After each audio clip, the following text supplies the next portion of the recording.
What's happening? What's happening, guys? Malt reviews time. Malt reviews time. We're going to review a bottle that we've talked so much about. Can't believe we haven't reviewed it yet. We thought we'd reviewed it. We hadn't. There's so many bottles that I feel like we've reviewed because we talk about, but we actually haven't reviewed. Yeah. This is long overdue. Long overdue.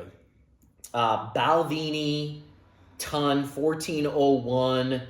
This is the famous batch 3. This is one of our first one of those wow moments in our whiskey journey. It was early on. 13 years ago when it was first released, or 12 years ago.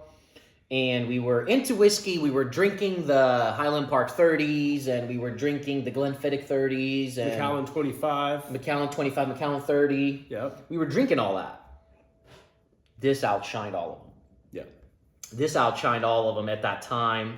And this was before we were drinking the Samaroli kind of whiskeys. Yeah, luckily and stuff. one of our good friends, he and one of his friends basically told us that don't ask questions. Just buy it. Buy it. Plowed Society members. Yeah. If you're familiar, Get a bottle. If you're familiar with whiskey groups, they're the Plowed Societies is as big as it gets. Yeah, and at the shop, we got one. The guy got 4 or 5. Yeah. And now we're we know why. We should have gotten the rest. Yeah. $250 at the time. At the time, retail, which was a lot 12 years ago. To us, early in the journey. 2010? Yeah. 2010, 250. A lot of money on, we're thinking it's got to be 25, 30, couple guys 35, 40 years old. It was a lot of money to us. Yeah, a couple guys making 40 grand a year. Yeah, it's a big deal. So that was a big deal just to pull the trigger on this one bottle. Yeah. Thank God we did. Especially since we didn't know what it was. We absolutely, if you're familiar with our channel, we've been telling you guys to buy these at auction for our channel. You were saying it too 6 when years it was ago, really a crazy value. I have not. If you look back and watch our reviews from the beginning days, and if you've commented, so many emails that we've responded to and comments where people will be like, "What should I buy at auction? What's the best value?" Or at this price, for this price, yeah. this bottle. You did Balvenie, a great job at that. The Balvenie Tuns, batch 3 is number 1, and then 8 and 5 are second. Yeah, 5 for second. Yeah. No, you did a great job at always telling people about it. And it was just mind-blowing how fair these were, because you can get an old school Balvenie 40-year-old, and it's not necessarily going to be better than this, because this has 1960s casks in it. Its majority of this is 1960s and 1970s Balvenie. Yeah. And we're talking this is cask strength.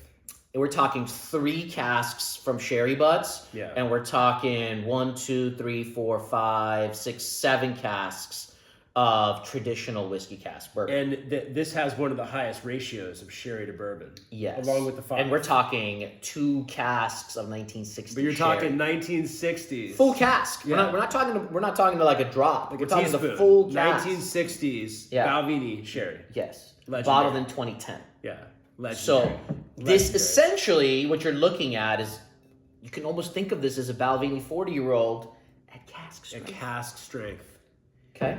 Not to mention, of course, the malt master, our boy David Stewart, legend.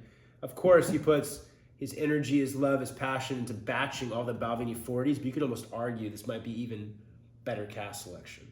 Yes. It was the first very special Tun series. And he marries them into the Tun for 6 months and then bottles. Master, David Stewart. Yeah. ABV on this is 50.3. 50.3. So right now, this is the most expensive one because it is the best one. For a reason. Batch one doesn't count because they only had a few of those, and that was a distillery only. Mm-hmm. And then they became Euro, US releases.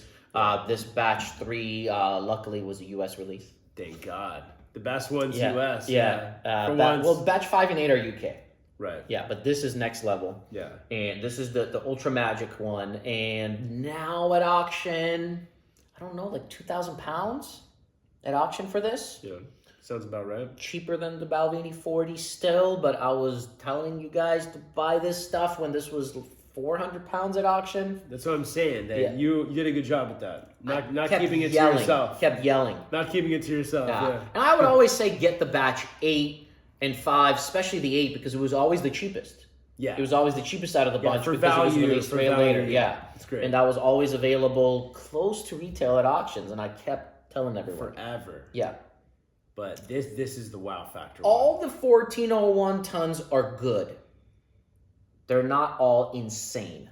You know, Correct. batch 6 and 9 were in the United States as well. They're good. They're very good. Yeah. But that, I think, more like Balvenie 30-ish. Right. This is going into the Balvenie 40 territory. Because it does have Balvenie 40 in it. Yeah. Anyways, I hope you haven't Yeah. checked out yet because we haven't started the review yet. But anyways, Yeah. we absolutely adore this. This review is Look at long that color, overdue. baby. But it is. It's one of those legendary whiskeys. It deserves a nice story to it. This Here we go. On the is nose. the Oh most my god. perfumed honey beeswax ever. I want to wear Is there- cologne? Is there a more perfumed No. honey beeswax than this? No. When you want that definition of old school age, Balvenie, honey beeswax, musk. This is it, my man. Honey beeswax musk. This is like you put a drop of this right here, Oh my god. and people are gonna smell it for hours. Oh, dude. It is rich, dark, danky Yeah. honey beeswax, waxy, rich. I can hold the glass here, and it's nuts. just intensely coming out. It's the age and it's that cast strength. Wow, this is nut. Yeah, right here you can. Oh my god, this is one of those wow, nutty whiskeys. The reason why this is a complex whiskey, but the reason why we put it in this glass because that note, that Yes. honey beeswax note, will shine a lot more in this glass Right. than it will in this glass, and even more, Careful.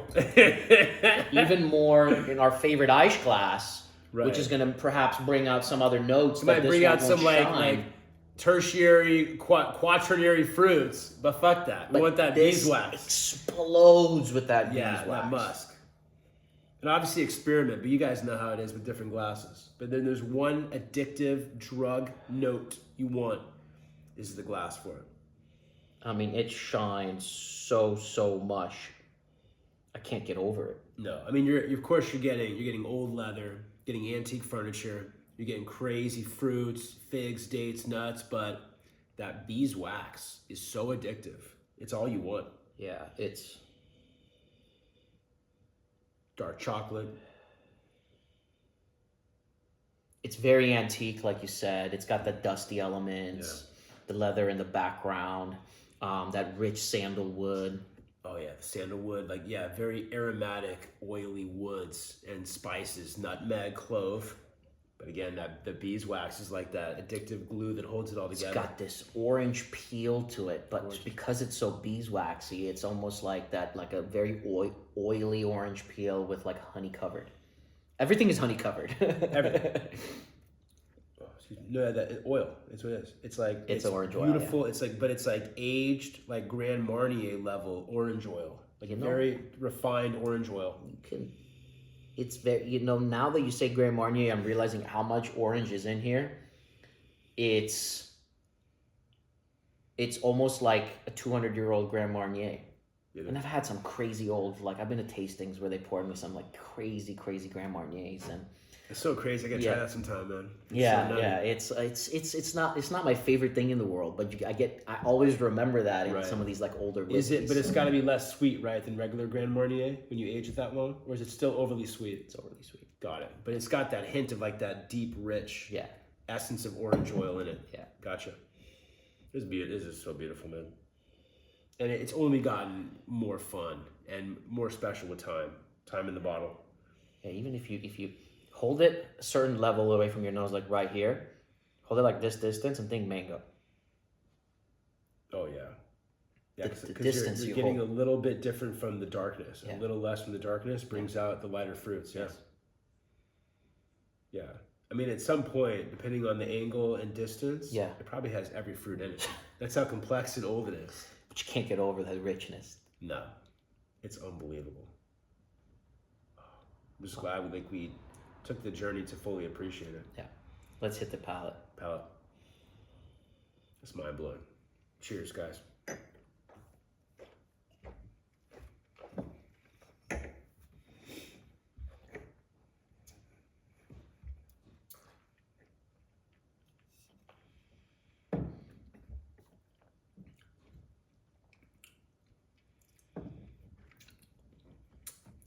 Oh my God, is that oily? Oh my God. Oh my God, dude. If I told you that the whiskey is just as good on the palate, how's that possible? That is the special ones. When the nose matches the palate. Perhaps 1 point less, but it's unbelievable on the palate. So fucking close, man. I'm getting these like exotic teas, like mango and like orange and like just I was like gonna say, I'm getting like mango oil. mango. I've never gotten before. This has changed. We haven't It had has. this. That's what I We mean. haven't had this probably in like a year. What's what I mean? The journey, like sometimes it will be like, think of Glen Grant or Longmore 1964s. It'll be just pure like old antique furniture and books and dust. Sometimes pure like the oldest, most antique polished leather. Sometimes the beeswax. It changes, man. This is the second or third bottle that we've had this open, but this has probably been open for 9-10 years. It's been open for at least 9-10 years, yeah.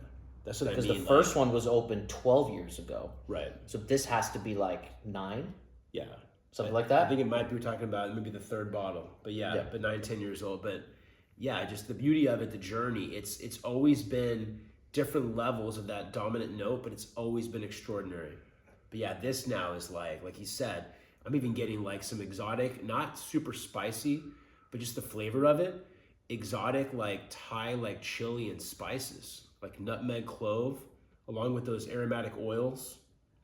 Deep, rich mango oil. Like you take like mango into like a mango candle or wax or oil. It's like that. It's like trippy. Yeah. It's candly, right? It's so rich where it's like, it's when you say oil and you say candle, you know how it is when you like, for example, when you get like a sandalwood candle, the extreme amount of sandalwood that comes up, or vanilla or something like that, right? Speaking of vanilla, there's crazy vanillas in here going on. But it's all in a candly and oily way, this whiskey. And dare I say, it's freaking improved. It's improved. In my mind right now, I'm going to score this 2 points higher than I thought I was. Yep. It's that good. Yep. It's improved, man. Well, the very first thing you said is what? Not honey. Not bees honey, beeswax. It is. It's so rich and concentrated. I don't dare put a drop of water in this. Oh, fuck no, dude. It's gotten better, man. It's so diverse. It's been through the entire spectrum of what it could be. Oh, mangoes, apricots, juicy, lush, juicy, but then so deep, rich, oily. The flavor's so high, the level, it's oily. I will say there's only one thing, and it's a negative thing, but it's a good thing that I can say about this whiskey. It could be negative or positive. After having an ounce of this, I can't drink whiskey for a while.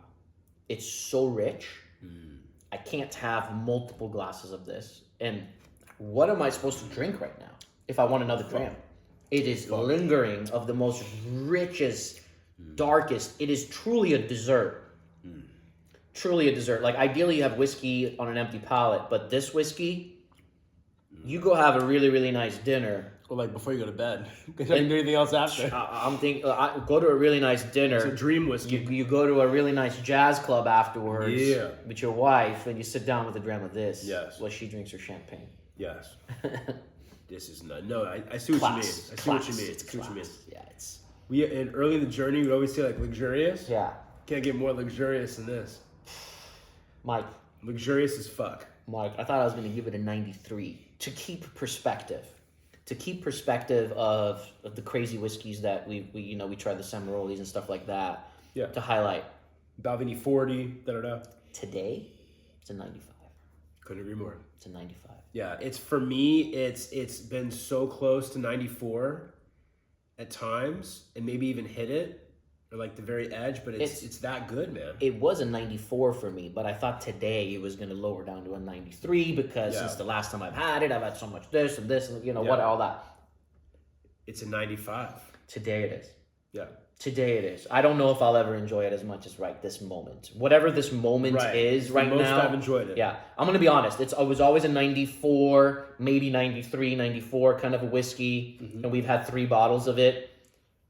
And normally 95+% of the time whiskeys drop in score because you try more and you get more experience. But how do I not give this a 95? It's gotten more complex. Yeah. It's gotten smarter. Yeah. It's gotten wiser. It's gotten better. It's the best version of one of my favorite notes in whiskey when it gets beeswaxy like that. And you only get that beeswaxiness. Best Balvenie does it the best. Highland Park, certain Highland Parks does it really, really well too. Sherried Highland Park, sherried, Balvenie. Balvenie sherry is just nuts. Balvenie sherry is like, if we could go back and get some like 1960s single casks before they're like unaffordable now. Don't sleep on 1960s Balvenie sherry.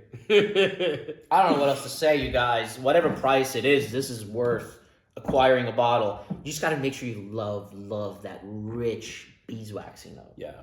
You said it perfectly. Think of like the older Highland Park 25, 30s, that rich honey beeswax. If you love that, you won't be disappointed. Yeah. Nailed it, man. Man, this is lingering and lingering. The finish is long. It's forever. Leather, spices, antique Forever. furniture, oak, dust. Does it have tasting notes on here? It does. It does? Yeah. They're pretty good too. Layers of vanilla, oily tannins, rich woody spices, sweet fruits. Initial sweetness gradually develops into deeper, richer oak with bursts of cinnamon, nutmeg, citrus, and dark chocolate. The finish is exceptionally long and oaky. You missed the beeswax, Doug. I don't see it. Dried fruits, beeswax. Where? Right there. The Balvenie traditionally oak marrying vessels, carried by distillery. The third batch we've created is rich. Oh, this is the part, yeah. Rich and oaky with an abundance of oak tannins, dried fruits, beeswax, and old leather on the nose. They nail it, dude. Yeah. We're not lying. They nail it. Dude. Yeah. If you can, get a sample, share it, split it with your buddies. Yeah, don't call me for a sample. This is all I got left. Yeah, exactly. Well, you've already given out hella samples, man. You've been super generous with it. This is a whiskey you want to show off. Because it's like, it was attainable for a while. And it was like attainable during a time where because it doesn't say 40 on there. That's my point. That's why we were it's not 25, 30, 40, age statement? What the heck? Yeah, that's why. Thank God they didn't, or it would have been insane. Best non-age stated whiskey of all time. Boom. Cheers.